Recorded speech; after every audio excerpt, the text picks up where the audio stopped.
Hey everybody, what is going on? Daryl from Simply Incredible Disc Golf with Tyler Wozniak, What's up? What's aka up? the great and powerful Woz. If you so kindly say so, yes.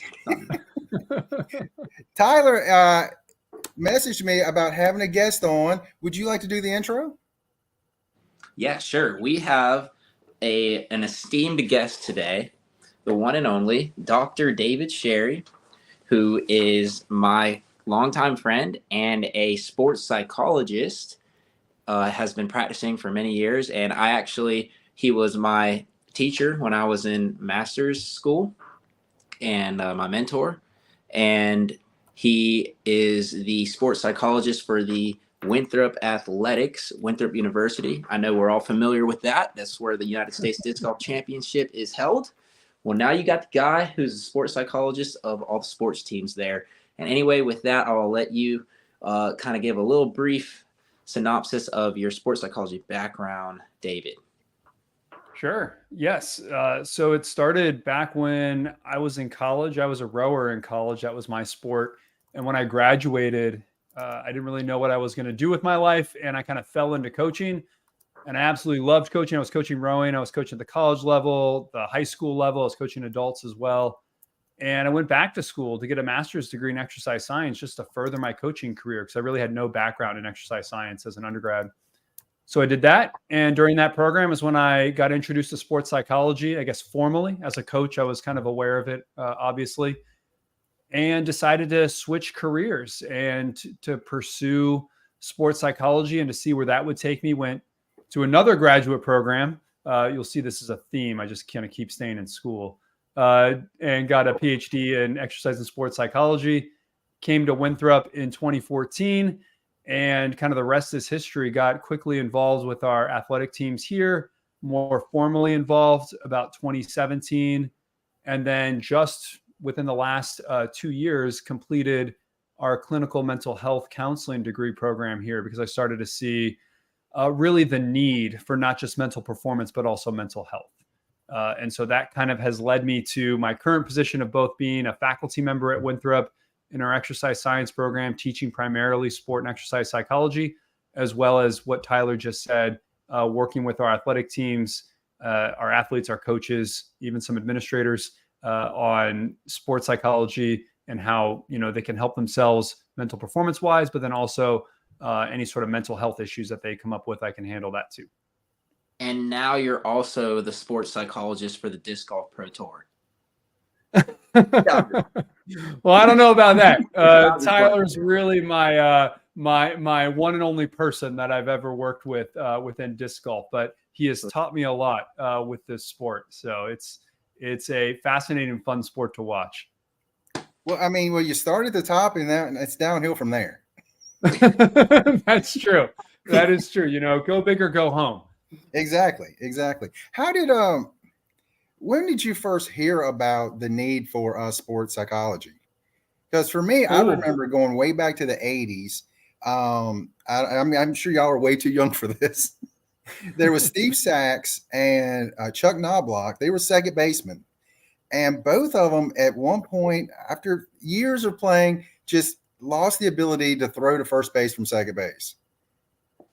And I remember John Smoltz. He was the first player that I remember actually breaking the stigma of saying that he sees a sports psychologist. So I was just wondering, where did you first hear about sports psychology or decided, this is a need that needs to be looked at? Yeah, that's a great question. And like yourself, I kind of growing up as a sports fan, definitely been aware of, I guess, sports psychology themes before I knew that they were sports psychology themes. But formally, it happened when I was coaching. And I actually remember, so I was a young coach. I was just out of college and I'm coaching high school girls. So between the ages of 13 and 18, which was quite an experience as a 23-year-old at the time. And I had two sisters on the team. And I don't know, they might've been a year or two apart. I forget the age range, but they would handle stress and performance testing and racing in complete opposite ways. And to me, that was fascinating because they came from the same supportive family. The parents weren't pushing one over the other. And so they came from the same environment, but they reacted very differently. And the wheels kind of got turning there. I'm like, how can I coach one this way, but I have to coach one, a completely separate way? And so before I even really knew what sports psychology was as a young coach, I kind of got introduced to it, I guess, in the trenches, so to speak. Mm-hmm. And then once I went back to school for my master's degree and I started taking sports psychology classes, things started to click and like, oh, this starts to make sense. This is why they were motivated in this way and not that way. And then I just kind of went down the rabbit hole of sports psychology from there. I was wondering about this. There was a pitcher back in the probably late 80s named Rick Ankiel, a left-handed pitcher. He was going to be the next big left-handed phenom. And one day, all of a sudden, he couldn't find home plate. Then he went down for a few years and came back as an outfielder, which was truly magnificent. So is there a difference between like a second baseman having to make these reactive plays, just catch the ball and throw it, as opposed to a pitcher who sits there, gets the ball, sees what the catcher wants to throw, and then thinks about it and then throws it? Is there like a different mentality between these two things? Yes, primarily. I mean, yes and no. So yes, in that you're really using almost two different systems of thinking. So when you have time, so when you're a pitcher and you have time to really see what's going on, or in disc golf, when you're have time to think about the putt that you have to do. That's the actual connection I was going to be making too. Right. Yeah. So whenever you have these moments of time to think about it, things can slow down a little bit. Your mind can become a little bit more active. You can start to overthink, which tends to be a problem for some people. And so that's kind of, I guess, maybe system number one. And then system number two is really this reactionary system, this almost like muscle memory. You should just be able to do it in your sleep. And when you have fast actions, you have to react without really time to think, which is kind of like that, fielder having to get the ball and then throwing it to first base. You don't really have time to sit there and think like, oh, where should I throw it to? How should I throw it? What's going on? Because you just have to react. But in those instances, if you're distracted, if you're not focused, if your mind's somewhere else, you can very easily miss the cues and miss that muscle memory that you normally would be kind of second nature. So yeah, it is, I guess, two systems, but at the same time, no to that question, in that you're still kind of operating in the same, I guess, quote unquote environment, meaning that your history, your personality, your training is still affecting both systems. So if you have good routines in place, if you have good preparation, if you have high self-confidence, it's going to help both systems, kind of all that background baggage per se coming with you. Tyler, you got something? Yeah. Well, this always happens when Dr. Sherry's talking to me, but I go into like a galaxy of thought processes. But it's cool. Now let's see if I can actually remember what it was. But the idea that you're still the same person, regardless if you're just reacting in the moment or you're preparing yourself to react in the moment.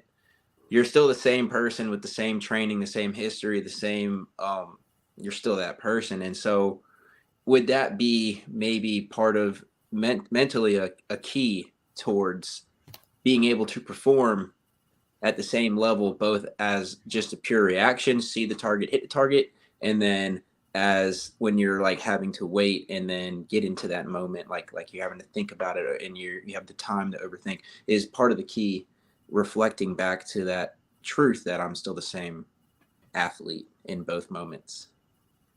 Yes. Yeah. And that can be either a benefit, I guess, or a hindrance. So you are always the same person.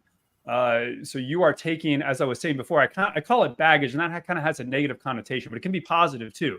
So whatever experiences you've had, as well as your personality and who you are as a person, so you're kind of connecting experiences and you as the individual, you're taking both of those things with you into any situation, and whether it's that quick reaction situation or that kind of sit there and think.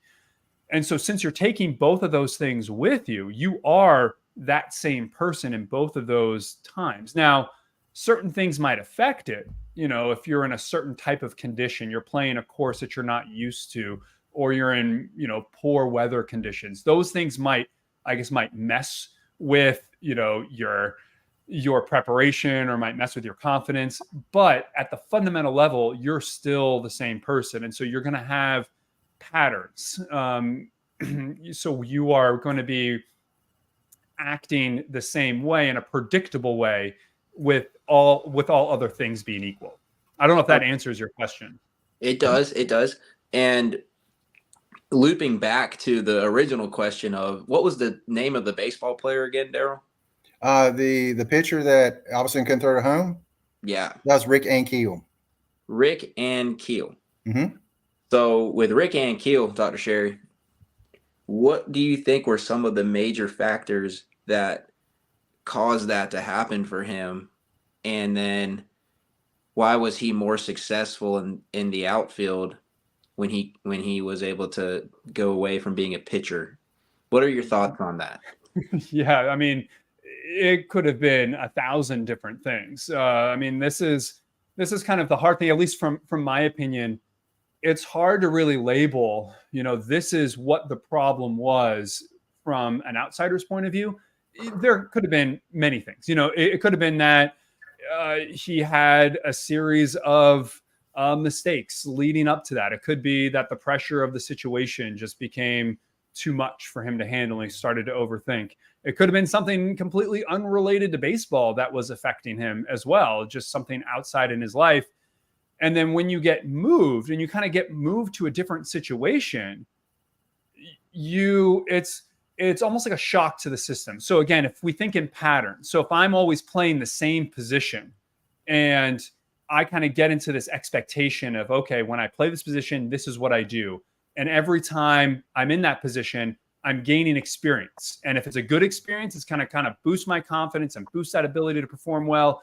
And if it's a negative experience, it's going to take away from my confidence, going to take away from my ability, or my, mental confidence that I have in my ability to perform well. And so it's kind of like a zero-sum game. You're either improving or you're going down. And so every time you step into that position, you kind of carry all that with you. Now, if you shift to a completely new position with no history or minimal history, you're not taking any of that baggage with you. So if something bad happened, if there's bad experiences linked to that position specifically, when you switch, all of a sudden it's almost like you're free. That, oh, well, I don't have to be chained to all these bad positions or all these bad memories in this position, because now I'm in something new, something brand new, which might happen if you play like in a different course, or you start playing, even if it's just mental, like with a different disc from a different company or whatever. You just switch something up, and all of a sudden there's nothing different about you, your skills or anything like that. But mentally, you're able to disconnect from all of that bad baggage and be able to actually start fresh, which just kind of helps you mentally bring that confidence level back up. Yeah, I want to talk about that real quick. I experienced that myself when I was playing disc golf pro tour events. The environment was so new, and then I would have negative experiences in them, and then I'd carry them into the next disc golf pro tour event. But then when I would go back home and play at like a C tier or a B tier or an A tier, which is, a lower level of competition, it was like a fresh start. And I found myself succeeding more and more as I was stacking on more and more positive experiences to build on. And I think, not to say that it's not possible for that to occur for me or anybody in my position on tour, but it's something to acknowledge and try to maybe plant the seed to foster that to occur then on in a different on the tour environment as well. But yeah, that's just kind of what I got from that. Just thinking about it, tying it to disc golf. No, definitely. I mean, and there's could be something else to your specific example that you just gave. That definitely, that new environment, getting back to maybe what's familiar to you, helps, and you're not, associating these negative experiences that you had at those high level pro tournaments. But you could also, and we might get to this later, throw in the comparison aspect. So if you're comparing yourself, let's say, to the top professionals at those big top tier tournaments, and maybe that's hindering you a little bit, like, oh, I can't be as good as so-and-so or whatever. Whereas you go to a lower level, let's say C tier tournament, and all of a sudden you're now the big fish. You can handle yourself a little bit differently. Again, you're the same person, same skill set, but what you believe is possible based off of comparison can change how well you actually tap into that skill set that you have. Yeah. I would just say this about Rick Ankiel. When he started really having issues, it was in the playoff game. It was in the playoffs. So that's when he really started having issues. Then the next season he came back and he just never got it back. So he actually quit for a couple seasons, I think, before he came back. Now let's bring that back to disc golf. One of my favorite players is Evelina Salonen. She's from Finland. She was playing in the 2020 or 21 European Open. In the next to last round on the 17th hole, she was up by, I think, 12 shots. Wow. All of a sudden, lost the ability to putt. Just lost it. Over the last 2 holes of that round, I think she finished being up by 8 shots. Then they had one more round. She ended up losing by, I think, 12 shots. So losing, I think she might have lost 20 shots over the last round. She just wow. And ever since, she's been fighting to find the ability to putt. Yeah. I mean, she's still fairly young, mind you, but is there any way to give her like some kind of a confidence thing, some positive words? I mean, I wouldn't even know what to do when you get into that point. To give you some more context, Dr. Schary. Yeah. This is a player who I know, anecdotally speaking, and can verify through other sources, definitely takes the time to practice putting. Mm-hmm. So just so you understand that as well. Mm-hmm. Yeah. Yeah. And I think I know why you were gonna, or why you put that in there, Tyler, based off previous conversations, because confidence is essentially a series of small successes stacked on each other. So there's no magic to confidence. Like you don't just wake up. Most people don't just wake up and all of a sudden they're confident. It's a series of small successes. So if you are practicing, that's going to help you. So if you're not practicing and you just expect to go out there, chances are you're probably not going to have the confidence in those situations. If you are practicing, great. It's going to help build those small successes over time. But as I'm sure you know, and anybody listening knows, that practice is not the same as competition. Even if you try to make it as competition-like as possible, it's still different than when every shot really counts and when there's people watching you and whatever other pressures kind of come with that competition environment that really can't be mimicked in practice. And so not only do you have to stack the small successes in practice, but you also have to start stacking the successes in the tournaments. And so let's say you're crushing it in practice, but when you're put into these same situations in the big competitions, you're not doing well. Okay, so then you got to take a step back and be like, okay, well, what could we do to start getting some small victories in competition-like settings? So one, maybe it's looking at your practices and are you making your practices as competition-like as possible? And if that's yes, then maybe it's starting to look at your competition schedule and like, okay, well, is there a way that we might be able to play some lower tier tournaments where the pressure is much lower to be able to start getting that confidence back, and then you start building tournaments up. You see this happen with baseball. I don't know why we keep going back to baseball, but we see this in baseball often. So if you have a major league player get injured and then they come back, I would say 9, almost 10 times out of 10, they don't just immediately come back to the pro team. They'll go back to the minor league team for a week or 2 weeks.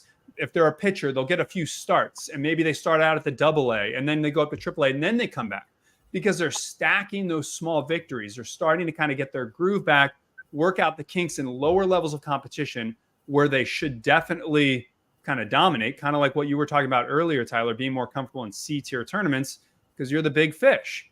So you can get that confidence back. And so then when you get to the bigger tournaments again, it's not that the pressure is different or that the circumstances are different, but you've amassed more small victories. So you're going to feel a little bit more confident in your abilities. Now, it's not quite as simple as that because there's other factors too, like personality and things like that really play a role. But I would say if I was working with this person, that's probably where I would start and kind of go from there. So the yips, is that a real thing? like a technical term? Yeah, there's actually research papers and textbooks where like the yips are talked about, and sports psychology has a very long history in golf. So in more of the traditional sense of golf, and they're probably the ones athletes wise that are really most bought in to sports psychology. And much like disc golf, I think personally, it's because the action to rest ratio in golf, whether it's disc golf or regular golf, is off the charts. Like you throw a disc, takes 3 seconds or however long, and then you have like 5 minutes to think about what just happened as you go and you walk and you find your disc, and then you're waiting, and and so you have so much time to think. 45 minutes sometimes. Yes, it can definitely get backed up. So you have so much time to think. Very different than, let's say, a sport like basketball, where it's like constant action and then there's minor breaks, but the breaks to action ratio is almost the inverse as it is to golf. So as a result, you have a lot of time to think. And so since you have a lot of time to think, if you messed up and all of a sudden you have 5 minutes or 45 minutes to think about how you messed up and how that was connected to the last time you messed up, and every time you're in this kind of situation, you always seem to mess up. And so you're in this negative headspace for 5 minutes before you get to the next shot. And then you're expected to just all of a sudden snap out of it and have a great shot. That's probably unrealistic. And so when you start thinking about things like the yips and starting to like second guess yourself, overthinking, choking under the pressure is what we might call it in other sports. It's usually the result of an extended period of negative thinking. So, oh my goodness, I'm not good. This always happens. You're going down this spiral. And then now you're going to try and overcompensate. Okay, well, if I did this, now I'm going to try and fix everything in my technique in 30 seconds in the middle of a tournament on the 18th hole and expect that to go well. I mean, you're setting yourself up for failure there. And so you're overthinking it. And that's really what the yips are when you're trying to take something that should be automatic. I mean, I'm sure, Tyler, you've done thousands and thousands of putts by now. And so you kind of have this muscle memory. And if all of a sudden you're trying to override that muscle memory, that's going to lead to glitches and hiccups and yips or whatever you want to call it, because you're overthinking something that should be automatic because you're trying to correct something and you're already in a negative headspace. So there's so much going on at once that it's no wonder you kind of mess up like that. Dr. Schary. Yeah. So I think that is such a relatable explanation of why the yips occur. I want to also ask you, I've experienced that as myself, and then I've also experienced that the moment itself became much larger than it had been in up until that point in the round, like the pressure, so to speak, of the outside variables. More people were watching all of a sudden, or more people were watching and everybody knew that this putt was to win or this putt was to stay tied. And then like previously in the round, that the magnitude of the moment had not felt that enormous until that point. And then that caused me to have yips. Where in my mindset, I was positively thinking about myself, but it was just all of a sudden the enormity of the moment. And so what would you say are some strategies to overcome that when that occurs? Yeah, that's another good question. And so you're right in that the moment, the environment, the circumstance can also change or tempt us to change what we do. So let's say it is that, okay, this is for the tie or this is for the win, or all of a sudden everybody's looking at me. And so now I feel this pressure to change what I normally would do. Again, you've taken thousands of putts, and now all of a sudden you're thinking, okay, because of this situation, I should change what I'm doing, what I'm used to. And it's not trusting the process, trusting what you can do. Now, I'm not saying I granted it's much easier for me to sit here and say that. Just trust what you should do. It's so easy. Right. I understand in the situation it's not easy, but you should kind of use that energy as a way to kind of help what you already do, instead of trying to think, okay, well, I'm just going to put a little extra on it, or I'm going to try this kind of new thing or whatever it is, because that's not it. And I know I've told you this, Tyler, a million times, I feel, but good golf is boring golf. So it means that you go out there and you just do the same thing hole after hole. You don't be flashy. You don't try and do hole in ones or whatever. If those things happen, great. That's not what you're trying to do. You're just trying to put the ball in the basket, or the ball in the basket, the disc in the basket. That's all you're trying to do. And it's really avoiding trying to make these errors by being a superhero. I would imagine most superstars have these shots that you see like highlight after highlight on YouTube or whatever. But if you watch the majority of the rounds, I would probably bet pretty good money that the majority of their shots are just really well executed, boring shots. And Sometimes, that's it. Yeah. Yeah. And sometimes because they're well executed, and luck happens and the wind blows in the right way, and all of a sudden, something crazy and great happens. But it comes down to, they do the great things and they execute them well, and they do it time and time again, and they don't deviate from that regardless of what the situation is. It's when you just said that, I was thinking Simon Lizotte. I mean, he is a showman out there throwing these shots that no one else does. And then the opposite side of that is Paul McBeth, who is 6-time world champ, Mr. Boring out there, just throwing it down the fairway, parking it, getting the birdie, going to the next hole. It's so funny, but because I remember they played around here in Bedford, and they switched, where Simon threw the boring shots, and Paul threw the highlight shots, and Simon was like, "Why am I so much better now? It's so boring." He's like, "If I change, am I going to be a world champion now?" It was Paul McBeth had to take the Simon line. Yeah.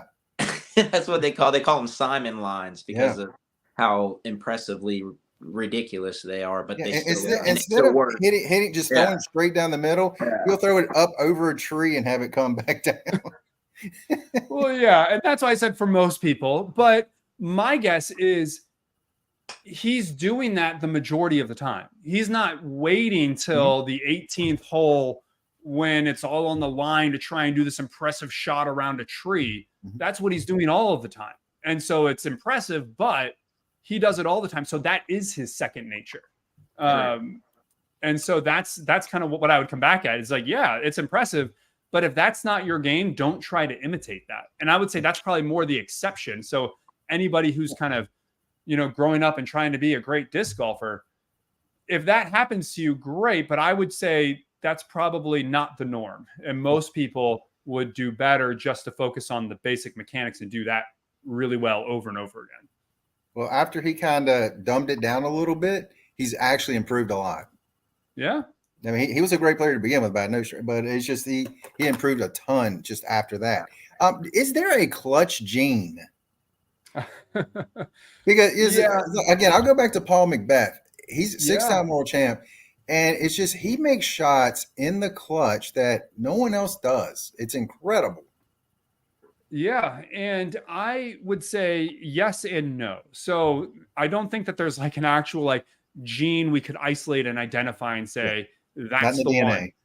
Right. But what I would say is that it's probably a mix of things. So there are probably personality characteristics that help somebody perform well under pressure. So if you are somebody who is um, less emotional in that you have less highs and lows in your emotion, you're kind of more even keel. That's probably a personality trait that when the pressure's on, it's not going to affect you as much as somebody who rides the highs and rides the lows. Uh, but that's not going to be the only thing, because I'm sure there's people who are, not that emotional that aren't winning, world championship after world championship. I think it's also combining that with, the environment that you're in and the coaching and the work ethic and all that other kind of stuff. Mm-hmm. But if we really were to try to isolate something, I think that there are personality characteristics that make somebody, let's say, more naturally prone to, let's say, be resilient or mentally tough or whatever kind of buzzword you want to put on it. But that's not to say that other people can't do that, can't learn those skills. It might just not come as natural as for some people.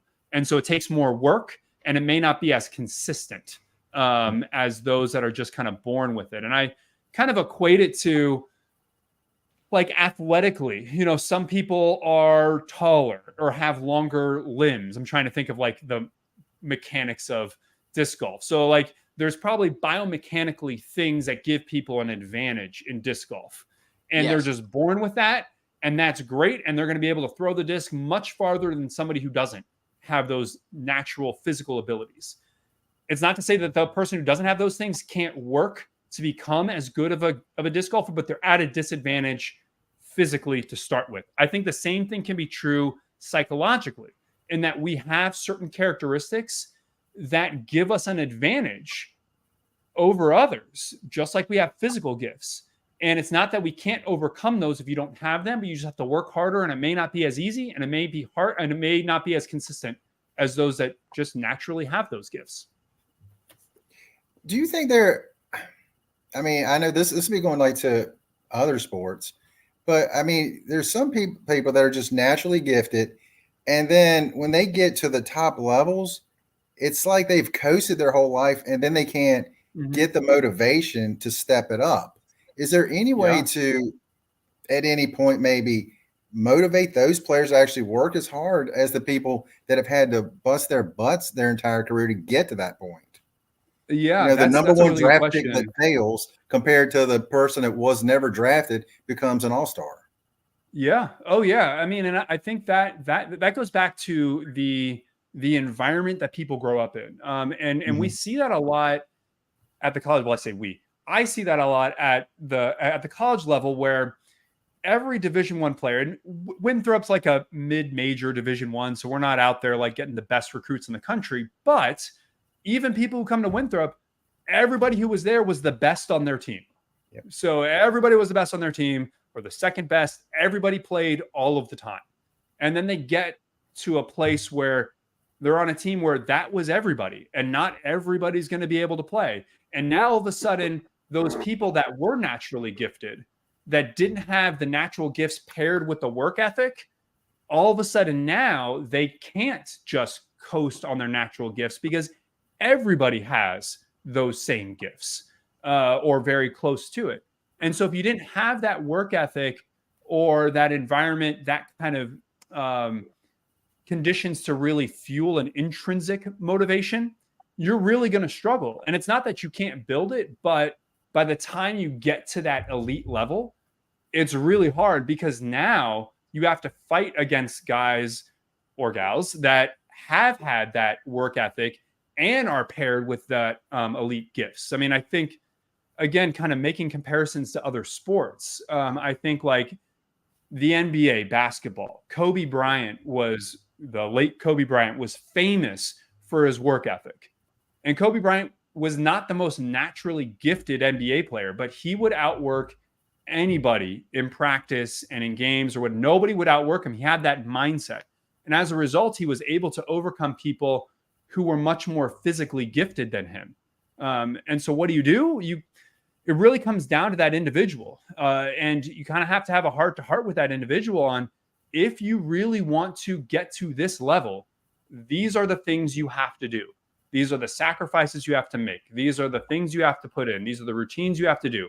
And if you want to do that, great. You probably have the physical gifts to make it to the level. If you don't want to do that, well, then you're probably going to be stagnant at where you're at. And it's going to be up to that person to kind of take it from there. Yep. I mean, sacrifice, I think that's the big word, sacrifice. Oh, yeah.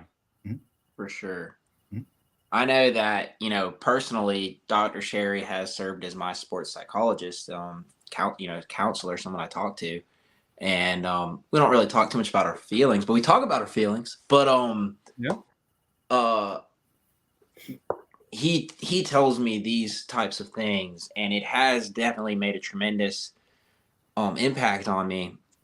It's still up to me to actually do it. And I think that goes for all the individuals listening to this as well. Is nobody can do it for you. And that sometimes can feel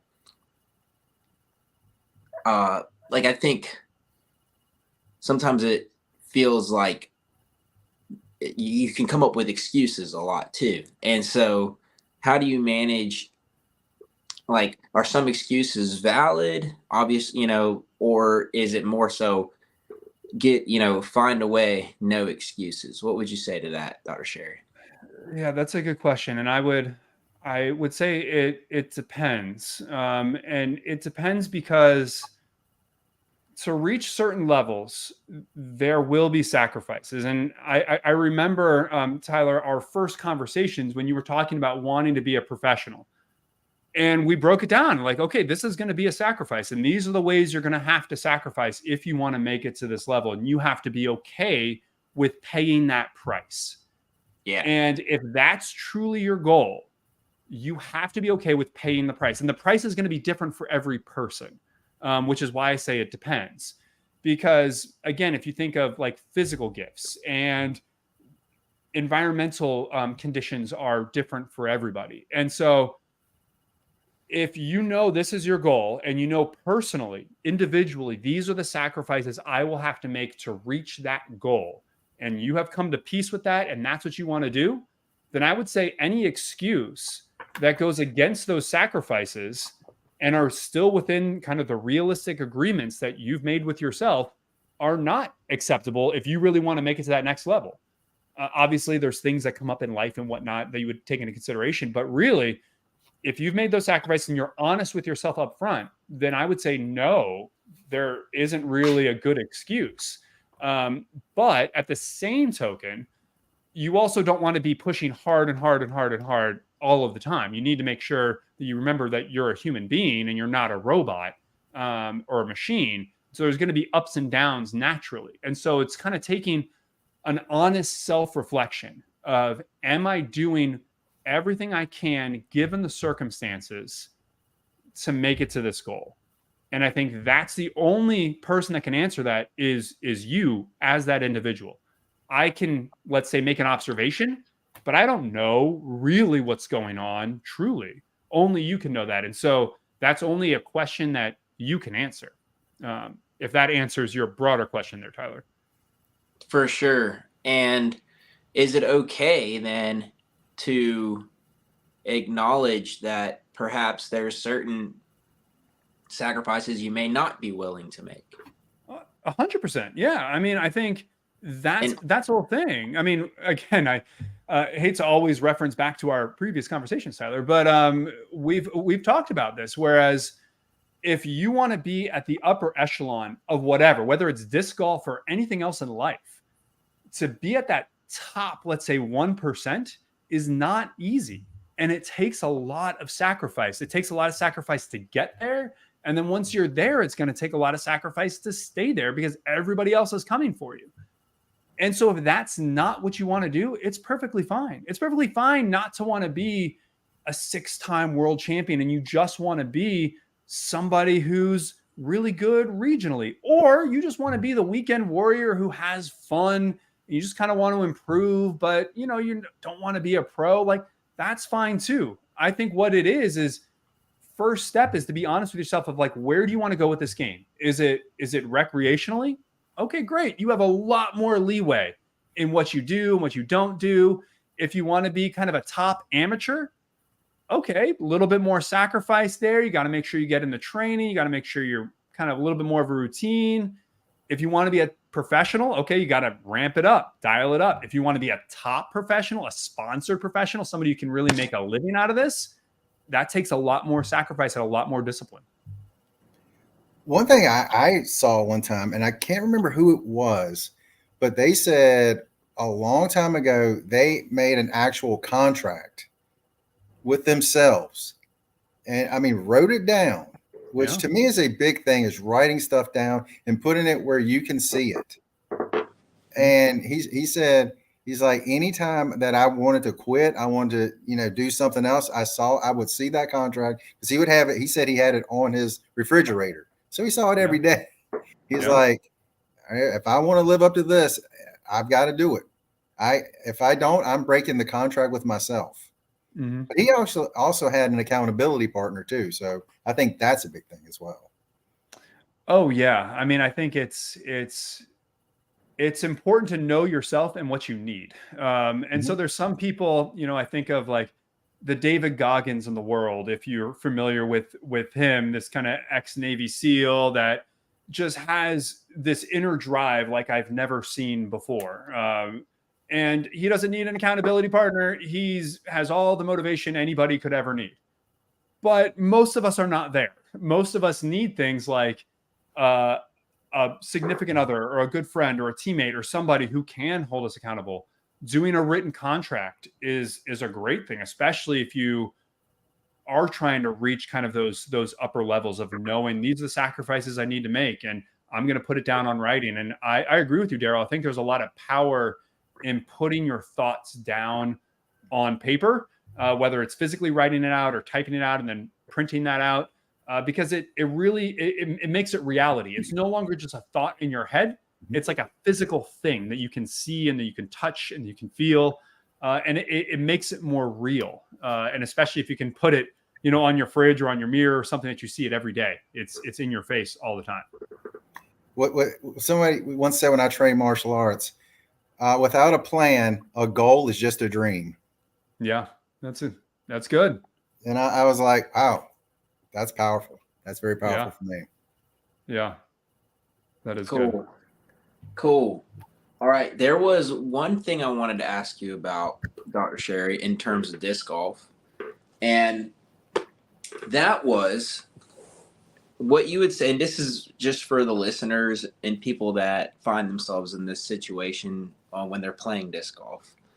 And so when you find yourself, or as a disc golfer, when I'm playing with a group of people in a tournament setting, and it's usually going to be 3 other people to a group, and you find yourself in a socially uncomfortable situation. What are some good ways to navigate that to where it doesn't affect your performance negatively? And socially uncomfortable can present itself in a lot of different ways, but let's just, for the sake of making it more simple, let's say that somebody is trying to get in your head and they're basically just they're talking to you too much and you need to focus more. Yeah, that's, again, another good question. I think this is a unique element of golf, of disc golf and regular golf, in that you do have this kind of pairing, and that, as we said earlier, you have a lot of time with these people that you're with, and especially in tournament situations where there can be backups and you're waiting and all of that. And so I think it comes down to a few different factors. One is kind of knowing yourself and knowing what you need. So if I'm thinking of like the introversion to extroversion spectrum here. And so people who are very extroverted and love to like connect with people, and that's where they get their energy from, they're going to be much more comfortable in almost any social situation. And so if that's you might not even be thinking like, well, why is this even a problem? Why are we talking about this? And so that may not even affect you. And so there might not really be anything you need to do personally for you affecting yourself. However, we're going to get back to how that could still be a problem. On the other end of the spectrum, let's say if you're an extreme introvert and it actually takes energy away from you to socialize. You need to understand that and kind of understand, okay, what's my limit here? And then most of us will fall somewhere in between on that spectrum. And so knowing what you like and what you enjoy and what you can handle, I think is number one. So if you can handle the back and forth chit chat or whatever it is, or even if it's friendly competition or maybe not so friendly competition, if you can handle that, you should know that about yourself. If you can't, you should know that about yourself. So that's number one. You got to be honest and know where you stand. Number two is once you figure that out, if you're more on somebody who doesn't really like a lot of communication, I think one, you should try, if you can, if you feel comfortable, talk to the people you're paired with ahead of time before you even start. So if you know you're pairing, you're kind of all kind of getting together before the first hole or whatever, you kind of say like, hey, I'm not somebody who really talks a lot. That's kind of who I am. If you feel comfortable doing that, I think that's good. You kind of set up the expectation. Some people may or may not listen to you. If you're an extreme extrovert, you might be the person who didn't even hear that, and you're still going to talk the whole time. And so if that's you, and you're the extreme extrovert, you should know that and know that not everybody is like you. And so just for those of you listening who are extreme extroverts. Other things you can do, and again, this is me maybe not being as familiar with tournament rules and stuff, but if you can, I don't know if you can wear headphones or anything like that, but if you can. Unfortunately, yes. Okay. So if you can, that can always be a way that it's like a very maybe not so subtle way of like, don't talk to me. Even if you don't have music going, like I'll tell people that and they're like, oh, but like music distracts me. Like, don't listen to anything. Just have the headphones in and people automatically know I don't want to be talked to. And so that's kind of one strategy. And then another, and probably not the easiest to instigate or to actually put into practice, probably the easiest just because it doesn't involve headphones or anything, is just practicing not letting it bother you and kind of being in your own world. The more you interact with somebody, the more they're going to interact back with you. If you stop interacting or you just kind of give minimal interaction, then that person's not going to interact with you as much. Now, don't be rude. Don't just ignore them and not say anything or just whatever, but just only reply as much as needed. And if it's becoming excessive, then you should tell them like, hey, this is not right. Or if there's official around or whatever, you can talk to them as well. Yeah, yes. We're getting to the point. We're getting to the point on the Pro Tour where officials are sort of a thing, but it's not consistent event to event. Yeah. And and there's just not enough people to be officials as well. But the ones that we have are doing a good job. And so I always find that interesting what you said, Dr. Schary, about maybe just not talking as much, saying minimal. I definitely tried that, and I definitely see me as a very self-conscious person. I'm always like worried if I'm coming off as like a jerk or like rude or something, and so sometimes I find myself talking more or talking back more to people because I am that introverted, although a lot of people might assume I'm extroverted, but anyway, I find myself talking back just simply because I don't want to seem rude, but not because I actually want to like engage in conversation while I'm playing.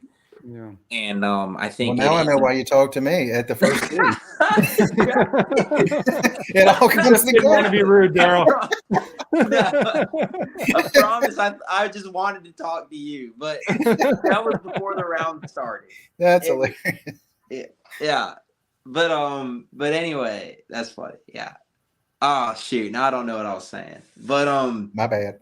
No, dude, you're all good. Probably better that way. All right, let's segue to the next thing I wanted to talk about. All right, it sort of goes into what I was just saying a little bit, and that is, what do you think are some great ways to handle?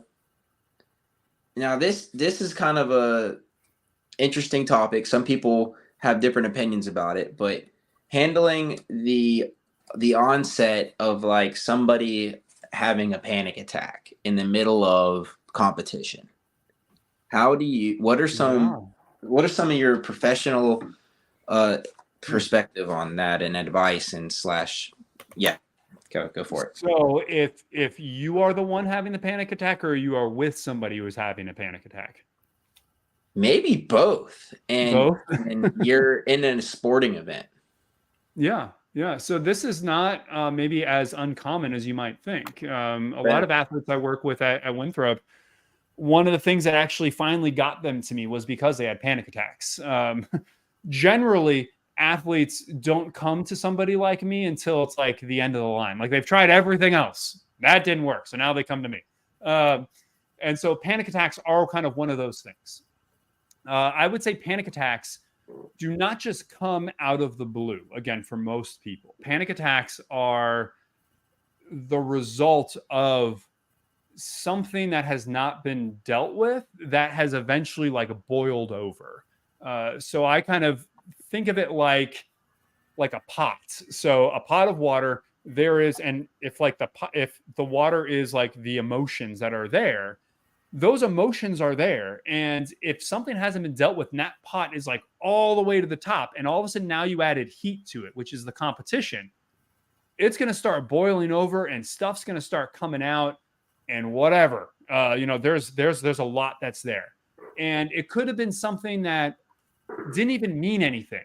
Could have been just some random thing that somebody said to you, or maybe it is a common trigger, competition wise, stress wise, or whatever, and that causes a panic attack. So I guess what I'm trying to say here at the onset is that we can go over, let's say, strategies of how to calm yourself down, let's just say. But that's like putting a Band-Aid over the problem. It's not fixing the amount of water that has been built up in that pot. And so you should be doing a self-assessment, or maybe hopefully seeing a professional mental health person if that is the case, if those are happening again and again, because panic attacks are not something that I would say is quote unquote normal behavior. So if you're seeing that happen again and again with you, seek help, professional help. Okay. So if you're in the middle though, the biggest thing is in the middle of a panic attack is to try and calm yourself down physiologically. So a panic attack is basically anxiety being shown forth physiologically in your body. So it's usually like fast breathing, heart rate. You might feel nauseous. You might feel like you're going to pass out. You might feel dizzy. There's a whole lot of symptoms, and it can be different for everybody. And so if you're really feeling all of these symptoms and it's really, really impeding on your ability to actually play, you need to take a step back. You need to calm yourself down. Biggest thing is, and it's cliche, but it works, is to take deep breaths. When you take deep breaths, your body has to calm down. Physiologically, your heart rate has to slow. Your breathing obviously is slowing. More oxygen is flowing through your body. Your blood pressure is going down. So just trying to take deep breaths. So if you're starting to get all panicky, just start focusing on your breathing. You can do, what they call box breathing. Like you can count to 4 as you inhale, hold for 4, exhale for 4, hold for 4, inhale for 4. And you just focus on your breathing. It gives your mind something to focus on. It calms you down in the immediate short term. From there, you kind of have to just do a self-assessment. Once you're calmed down, if you feel like you are still in a mental headspace to be able to perform, to continue to perform, and if you are, for whatever reason, you decide to continue to keep going, just to kind of give yourself a little bit of leeway, a little bit of grace on, okay, if I just had a panic attack, I may not be performing at my potential, at my max. And that's kind of okay. We were talking about like excuses and whatnot. Like having a panic attack might be not an excuse, but a reason why you're not performing well. And just kind of being okay with that and knowing that that's happened, and just not putting more stress on yourself, not putting judgment on it. So I would kind of say that in the immediate, calm yourself down, take a self-assessment. Long-term, seek professional help, because that is probably a sign of a deeper problem. And then if you're with somebody who's having a panic attack, I would say try to be that person that just tries to help calm them down. Don't panic yourself, because if you panic and they're panicking, everybody's just going to heighten each other. That person in the that whole state, world's panicking. Yeah. That person in that state needs calm, needs somebody who can be that rock. just help to talk to them slowly, maybe take them to the side, take them away from whatever the stressor is, help them with the deep breathing, get them water if they need water, just kind of help be with them, talk them through it. Most panic attacks will subside after a few minutes. So, know yourself that this person's probably okay. If it looks like it's a medical concern, obviously get help. I'm not telling you just to take it on your own, but just to be a calming presence. And then once they're better, once they've kind of calmed down, to kind of help talk to them, reassure them that, that they're okay, that they're here, that they're safe, kind of ground them in the present moment as best you can. And then know that it's, while you're there to kind of help them, it's still not like your responsibility to make sure like that they get better and that they don't have another panic attack or whatever. Like you're there to be a supportive person, especially if you're their friend or their teammate or whatever.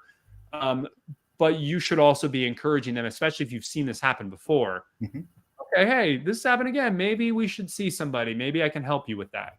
Because it can be hard to see that if you're there in the moment yourself. Right. So I'm having a panic attack just talking about panic. I'm just kidding. But, breathe, man, breathe. But yeah, breathe. Ultimately, I think a lot of it goes undiagnosed personally. Mm-hmm. Guys just have them and don't acknowledge that they're happening, or they just act like it's part of being a man or whatever. And maybe it is part of being a man, but that doesn't mean it's not real. And because it's part of being a human, in my opinion. And now, if that makes any sense, but but I also think that there are certain people that just never experience them, and good for that person doesn't mean that it's you're a lesser of a human being because you do experience them. So I think there's a bad stigma about it for sure. Right. That's and one of the things I was going to ask about too. Yeah. And I'm glad that you brought that up, Tyler, because I do think that not just with panic attacks, I think panic attacks are most obvious because they're most widely seen. Like you can't hide a panic attack. Like you can hide, let's say, anxiety or depression or those kinds of things. But regardless of what it is, if it's happening, you're right. It doesn't mean that you're weaker. So being sad or being anxious doesn't mean you're mentally weak. Those are very different things. Mental health and your mental performance, while they interact with each other, definitely, they aren't the same thing. So mental toughness does not mean denying all emotion or that you don't feel emotion, or in the course of especially like men in sport, stereotypically, like we can show anger, but that's about it. And that's like really the only emotion that in sports is seen as okay. That's a negative we emotion. Can't show like but being emotional just means that you're a human being. As you were saying, human beings have emotion, and if you don't express your emotion when you have them, it will always come out. It will always come out somewhere. If it's coming out in panic attacks, if it's coming out, you just go off on somebody when something minor happens because you just built up all of this rage. Yeah. Whatever it is, nightmares, you can't sleep. Whatever it is, you can't be by yourself in your own thoughts. Donuts. Yeah, eating donuts. Eating your feelings is a thing. Yes. All ice of these cream, things. Ice cream for me. All right, I'm sorry. Emotions will always come out in some dysfunctional way if you don't handle them and you don't acknowledge them. And that is huge, especially for men in sports, because it goes very much undiagnosed because we equate mental toughness with lack of emotion. And until we break that, I think mental health will always have a weird stigma in it. Do you see that stigma breaking any? Because I feel like from back in the day in the 80s, if anyone even thought about seeing a mental health person, I mean, they're like, oh, this is a wackadoodle guy over here. Right. I feel like now, in the last few years, at least, I feel like that's changed a lot, and I hope it has anyway. Yes, it has changed in some ways and not in other ways. So I agree that especially like even in the last 3 or 4 years, there's been a rise in how okay it is to talk about mental health. So a lot of people talk about mental health. There's been very high profile athletes like Simone Biles, most famously Kevin Love in the NBA talking about his anxiety. Mm-hmm. Michael Phelps has come out about anxiety and depression. So these big time athletes have talked about it. But if you actually are there, boots on the ground, so to speak, you'll see that the talk, while is good, has not translated as much into actually seeking help for those behaviors or talking about it more personally. So, yes, we can talk about it more generally. Mental health is a thing. We need to talk about it. We need to acknowledge it. But, and especially on the men's side, stereotypically, when it comes to me talking about my feelings, well, I'm fine. I don't need help. I mean, maybe my teammates do, Yeah. but not me. I mean, Because that's there's what I still do. that thing. I do that all the time. Yeah. Yeah. And I think for women, it's a little bit more accepted. I mean, I will say at Winthrop follows the trends nationally and probably globally as well, in which more females will actually seek help, will actually want to see a sports psychologist or counselor or somebody than men do, and we see that in sports and out of sports as well. Well, I feel like I've sort of been, maybe it's been ingrained in me. Maybe it's almost like in my DNA or something. Like maybe my grandpa taught my dad this, and his grandpa taught him this, and their great great great. It's just like it's been passed Mm-hmm. down Yeah. for us to want to like like cover your emotions and basically like be stoic, and I think there is value to that as well. And like not admitting that anything's bothering you, but like it's like what would be your advice to like balancing that line of like letting people know how you really feel, but also like making sure that you're not letting people like being like a positive resource for people, and like take like being like a role model that inspires people. I think that it's like doing both, and then like one boils over to the other. And all right, I lost my train of thought, but I think That's okay. That's okay. It's good. I will say one thing is that it is culturally defined. So if you look at how people express emotion, it is very much tied to the culture that they're in. And that can be like country to country. So like Americans might express emotion differently than, somebody from France or somebody from Japan.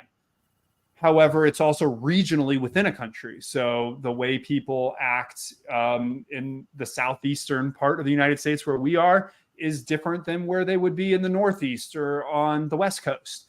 And so we have to acknowledge that the way we process emotion is almost all socially learned. And so you are right that you learned, Tyler, the way you express emotion is patterned. It's a template that you inherited from your parents, and they got it from their parents. And it's very hard to break that template. You have to consciously break that template. And it's very difficult because that template operates within the social context of your culture. And so our culture is one that, again, stereotypically, men don't show emotion, or if they do, it's anger. That's, again, really the only emotion that's sanctioned that is okay to show. And if we don't, and if we show something else, then that is seen as weakness, whether it's in the sporting environment or in just life in general. And I think that stoicism and being this kind of stoic type person is often romanticized. Not saying that we should be on the opposite end of the spectrum, because that's kind of what people take is like, oh, well, if I'm not going to be stoic, then I'm just going to like show emotion everywhere and it's going to be a mess. And there's like no in between. It's like an either or, which is a false argument. There is a lot of in between. And I think that's where we should live. In that if you are feeling upset, you should be able to say, I feel upset. There should be nothing wrong with saying that. It doesn't mean that you are, that's an excuse to be mean to somebody or to be disrespectful. Or if you're sad, like it's okay to be sad. I can't tell you how many athletes I work with, and just trying to help them get to the point where they accept their emotions at face value. That yes, it's okay for me to be sad. It's okay for me to be upset. It's okay for me to be wanting this thing that I didn't get. That's okay. And that's just part of being human. We are wired for emotion. And if we don't react to the emotions the way we're wired, again, people are wired differently, some more emotional than others. But if we try to deny that, it's going to mess with you. And you'll see it come out in dysfunctional ways. And I think that men in particular, and young men maybe specifically, have really kind of been raised in this notion of you can't show your emotion. And as a result, we don't know how to show emotion. And that affects our relationships. It affects the way that you relate to yourself and maybe what you want to do and what happens when you fail. And it's connected to a whole lot of things. We can go on for a long time on this, but I think you're kind of getting the point that you should be able to do it. And I think that's actually a good role model when you can show emotion, you can be okay with it and own it. I find it interesting how in a household, like me and my brother, we are exact opposites. Yeah. I'm so laid back, and he is so he gets so much tension built up with him. But then I find it hilarious that I listen to heavy metal music all the time, and he listens to like softer like alternative music like REM and things like that. And it's like, yeah. Why am I not the one losing my mind all the time? That's true. That's true. I mean, and that goes to the personality thing. And to bring it full circle, what really got me interested in sports psychology to begin with is that two people can come from the same environment and react very differently. And I think that goes back to the personality. So it's not really the fact that we all have to be overly emotional, but it's that we're not denying our emotions. And I think a lot of times we have a hard time with that. Like, I think there's probably more men that say they're not emotional than really are. I think most people have more emotion than they like to admit to, because it's a little scary. If you've never really sat with your emotions, it's uncomfortable. And so I think a lot of times we try to avoid. We try to distract ourselves or whatever. But some people will be naturally wired to be more emotional than others. We've been a little over an hour, so we want to cut it off about now. But one thing I do want to ask, do you have any books or anything that you would suggest for reading for athletes or coaches to help their athletes? Yeah, that's a good question. I think what's really good, and unfortunately, I have yet to find a disc golf specific book. But what I think would be really good for most people to read would be The Inner Game of Tennis, or there's also An Inner Game of Golf, which I think would probably be more appropriate, by Timothy Galloway.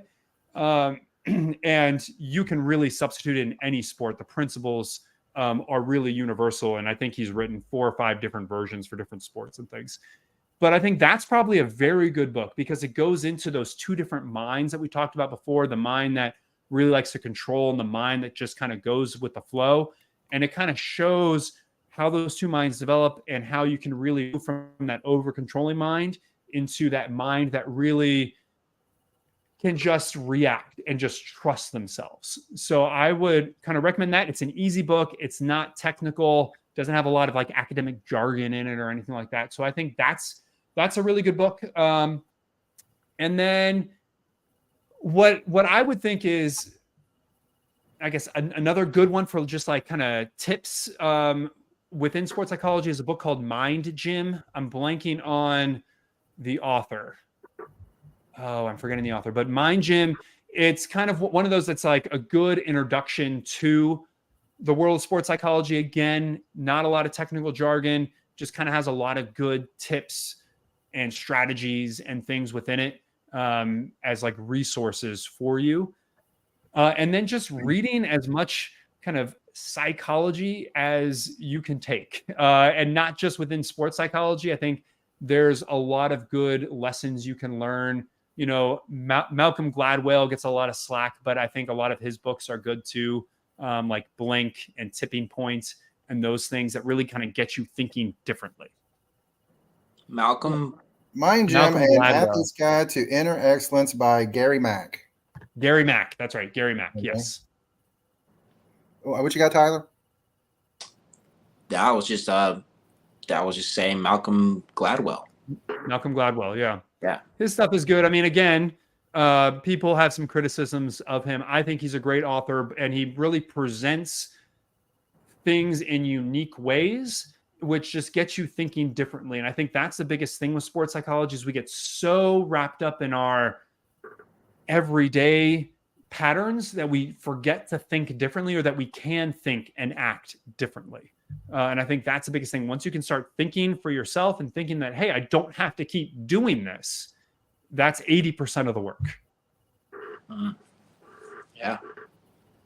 All right, to close it out, one very simple question. What is the one thing that will make me the greatest disc golfer in the history of the world? Oh, Be born again. I'm just yeah. First of all, don't be so old. yeah. Have started playing maybe earlier. No, but Yeah. I think it goes back to the small victories. The small victories. If you can take anything away, I think it's just adding up the small things wherever you're at, whatever level you are at, and whatever level you want to get to, having those small victories and setting yourself up for them. So practice the things you need to get better at, and practice in a way where you're going to have small victories, and then kind of keep challenging yourself. And you're going to get better regardless of what level you're at. In martial arts, we used to say, make your weakness your strength. Yeah, there you go. And to quote Richard Dreyfuss, baby steps to the elevator. To the elevator. That's what Which, by the way, that movie was filmed like 20 miles from here. So there you go. Cool. Doc, thank you so much for being here with us. Please come back again. Yeah, definitely. Absolute blast. Yeah. And if you want in the future, if people have questions, your listeners have questions or whatever, I'll be happy to kind of do a Q&A episode too. Yeah. We'll do you have any social or anything that you like to plug? Because I didn't get any, and I usually have them down below so everyone can find them.